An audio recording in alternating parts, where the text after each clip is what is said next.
So for the last 2 seasons, I've been almost primarily a tank main. Sometimes I'll fill Mercy if she's really good in the meta, but other than that, I've been trying to pick up as much tank as I possibly can. First off, I think it's the funnest role for myself. I enjoy how the characters play and how they interact with the game, where they position, all that stuff. Even when I was playing DPS, I was playing Reaper, who plays very, similarly to tanks. But as well with that, I just wanted to get into games and not have to worry about not ever getting my main role, not ever getting DPS, and I just wanted to have good team comps, and I've, for the most part, been able to have all of that, which has been a great time in this new season, Season 7 and Season 8. But while playing this new role, I fell into a few new traps about playing tank, and I guess also playing support, and I kind of fell into the same thing I feel like a lot of people do, which is that it feels, in some cases, kind of impossible to climb and to carry as a tank main or as a support main. Today I want to talk about why it feels that way, and I guess why it's not always actually that way, why you can still carry a lot of games, but it does feel like you really can't by yourself. And with all that said, let's get started.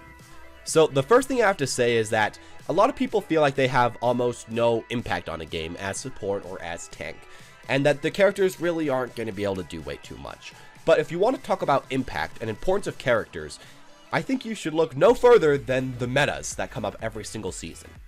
The metas are almost always entirely based on the supports that season. If Lucio and Zen are really good, you push in, you have a nice dive comp, it's nice like that.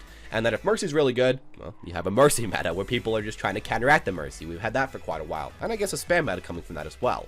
And if Anna's extremely good, well, we got a triple tank healing meta. The characters that really define the game and define the meta are the tanks, are the supports. Those are the ones that are the most important, and I feel like maybe it's because there's just so many DPS. DPS can kind of play whatever they want, they can kind of fill around, and I guess you can kind of be jealous that they have the ability to do that. But you have to remember just how important your character is, and that you can have a huge impact on the game because you are essentially the reason the meta exists. So kind of remember that, and remember that a lot of people do have to play around you, and think about how you are personally affecting your team, because if you're important, obviously you aren't useless. I guess one problem about playing these characters is that they do have a big problem that I feel like makes it feel like you really can't climb at all, and that is you can't do one thing for the most part, and that is get kills by yourself. Getting kills is obviously probably the most important thing in Overwatch. Creating space, healing people up, that is important. That's nice to watch, but it's not nearly as flashy or I guess as cool to watch or as honestly important as finishing people off. And while some supports like Zenyatta and Anna can get kills, or tanks like D.Va, Roadhog, Rosaria can get kills, for the most part they need either some teammates backing them up, they need the enemies to already be at around half HP to consistently finish them off, and they can't really just kill people quite as easily as DPS. And it makes total sense why that's the case, but often it makes so that it feels like you can't climb, you can't win that game by yourself. Even though you are having a big impact, it doesn't feel like you are because you, again, aren't finishing people off. But I think I want to talk about is that kills aren't the only thing that matters, and you should kind of keep that in mind.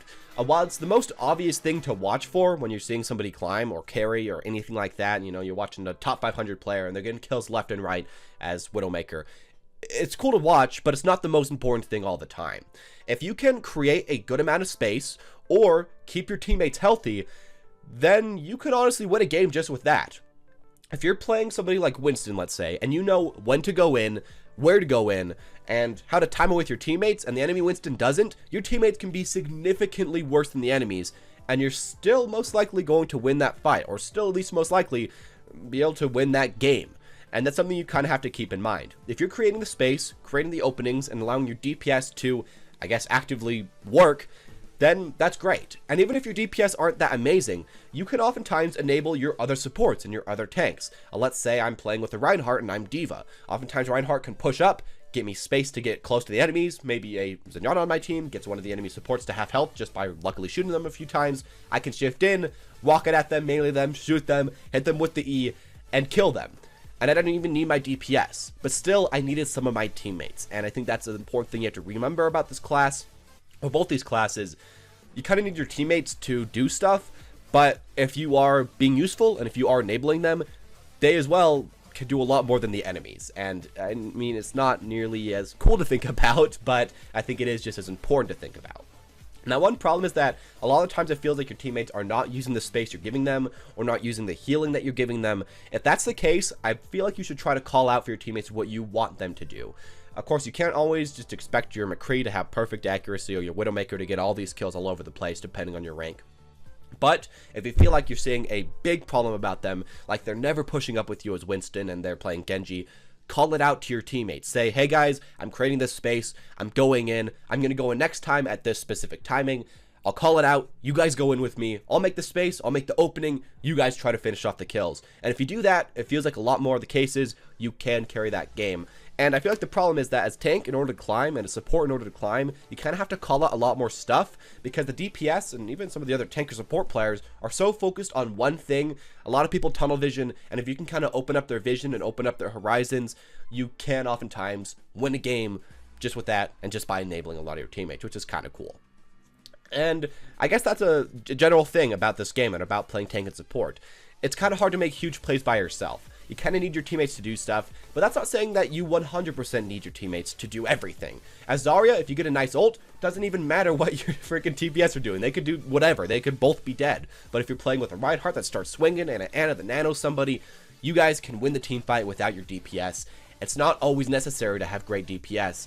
You just kind of want to make sure that you're playing at least with the rest of your team, and if you can at least play well with your 2 other tanks or your 2 other supports, you can oftentimes climb and carry a game just with that, which is a kind of nice thing to keep in mind when you're playing these roles, which often feel like you can't really climb with. It's just something I'd personally keep in mind if I were you. Now, as supports, I want to say one other thing that I guess is important as well to keep in mind. Oftentimes, with tanks, you can actually get a lot of kills with your ultimates, honestly. You can oftentimes make a lot of huge plays. I mean, you got a Diva Bomb, get a lot of kills. Reinhardt Shatter, I mean, you shift somebody, you charge them, you hit them into a wall, you get a kill. Roadhog ultimate does an insane amount of damage. Zarya ultimate, honestly, you can carry by itself. And I feel like that's one good thing about playing tanks is that even though their kits maybe don't do as much damage as all the DPS, they still do a decent amount of damage. They still can get kills, they still can make plays by themselves sometimes, and their ultimates still can do a lot by themselves. As support though, your ultimate just enables your teammates again. You can't do much off of a Zenyatta ult by yourself. You can't really get way too much kills off of a Lucio ult that you're using by yourself. Maybe with a Moira ult, you kind of can, so she's kind of different. But again, with a Symmetra ult, I mean, you're just helping your teammates again. And with a Mercy ult, you're healing or damage boosting everybody. I wish that there were more support ults that felt like they could do stuff directly by themselves. But I guess the way to think about your ult as a support is that if you use it well, your teammates, again, can be much worse than the enemies, and you're still going to be able to win that fight. So that's, I guess, something kind of nice to think about. I wish, again, though, the more these guys had something that I guess could just kind of carry if you used it correctly. Because most ults can carry a fight, but it doesn't really feel like you're carrying that fight, which kind of hurts. And the final thing I want to say about this topic is that if you do play these roles correctly, you can make your DPS have a very easy time carrying that game. Now, it might be kind of hard to carry yourself. If your DPS is playing like complete garbage every single game, that just sometimes happens, and that sucks. Or maybe all your other teammates are just complete idiots some games. That sometimes happens. But I feel like at least for 50% of your games, you have half competent players. And if you're playing your role perfectly, providing space, providing perfect healing, getting off great discords, great damage boosts, all of that together, using your ultimates at the perfect time to keep your teammates alive and allow them to make the counter engages, I feel like you could have a easy-ish time carrying that game. And as well, it'll make so that your DPS can be a lot worse, but win a lot more. And I feel like that's what I've been having a lot in a lot of my games. My DPS maybe aren't the best, but if I can enable them, we can still win that game relatively easy. And that's where I feel like Diva works, because she can enable her DPS, while she can also get a decent amount of kills by herself.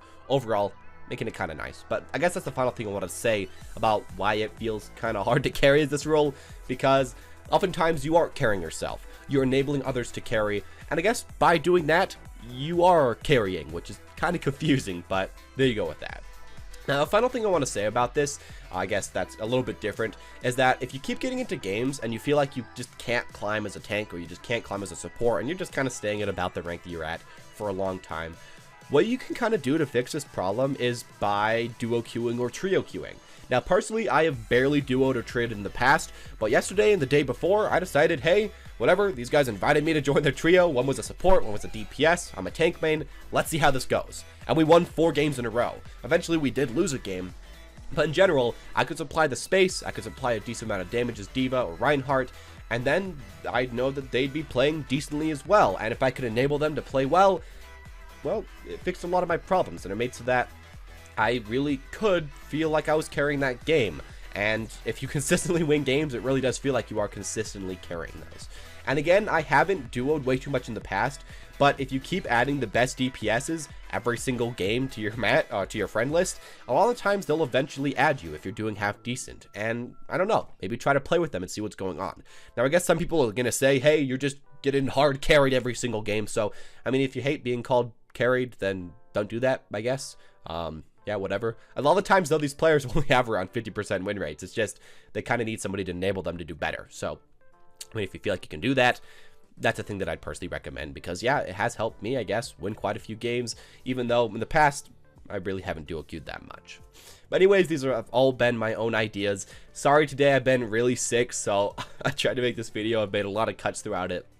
But I hope you guys enjoyed it. It's probably been kind of all over the place, and I'm sorry about that. If you did enjoy, make sure to leave a like, comment down below what you want me to talk about next time, or hit that like or subscribe button. But anyways, as always, guys, thank you all for watching, and have a wonderful day.